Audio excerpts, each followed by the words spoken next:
Don't touch that remote. Ken Reed here, your TV guidance counselor, and it's been a little over a week since Paul Reubens sadly passed away, but I thought I would share some of my favorite Pee Wee adjacent items that I own in my home. So let's go through my top 3 Pee Wee Herman adjacent items. Ah, a security guard arguing with his friend. A bumper. A truck that needs a new bumper. Is that it? No.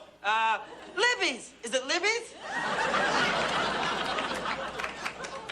I have a lot of Pee Wee Herman inspired items in my home. There's all kinds of dinosaurs, luchadors, mid-century stuff. It's all here. I mean, my brain is broken from Pee Wee's Playhouse in the best possible way, but these are things that are specific to Pee Wee, more or less. We start with number 3. Number 3 is the novelization of the Touchstone Pictures Disney film, Midnight Madness.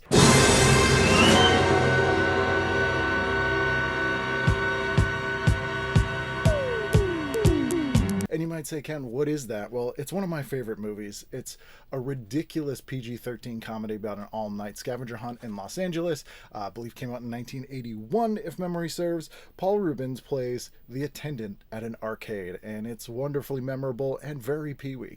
Change, please. I scared you, didn't I?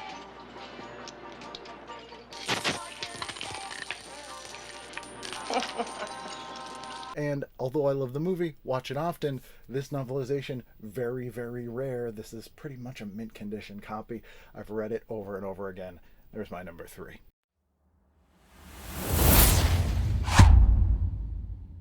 Number 2, this one's a little bit of a stretch. Anthropomorphic food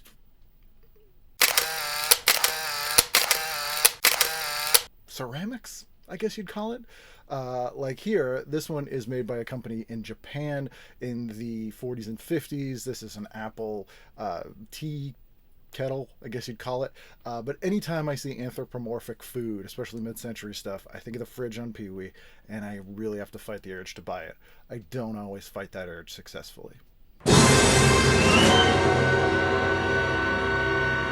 And number 1, this here is Jimbo. Jimbo is a comic book creation of Gary Panter, and Gary is one of the people most responsible for sort of the aesthetic of Pee Wee's Playhouse and the Pee Wee Herman Show. He is still with us and is a fantastic artist, but his weird sort of primitive mid-century childlike but punkish art is just perfect. And this is a character he created for a comic book called Jimbo Goes to Hell. This was an action figure they put out in the early 2000s, I believe, limited to only 750 copies, or 750 pieces. I mean, I guess they're copies.